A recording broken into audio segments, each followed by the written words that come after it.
好啦，咁呢條咧就係關於 factorization 嘅題目嚟嘅。咁做法係點咧？咁首先咧就當然係抄題目先啦，就係呢個 p square 加10pq等於25加25q square。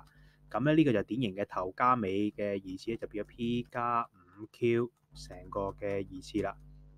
嘅頭二次加2乘頭尾加尾二次，個尾咧就係25q square，所以開翻方咧就變咗5q 咯。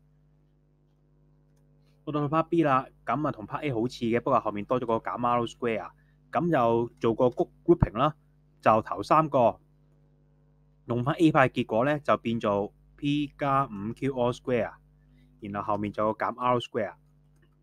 咁呢度就見到啦，典型嘅頭二次減尾二次咯，咁所以就可以變咗做頭加尾，個頭係 P 加5Q，個尾就 R 啦，所以頭加尾就係 P 加5Q 加 R。乘翻頭減尾啦，就係 P 加5Q 減 R 啦，咁就做完啦。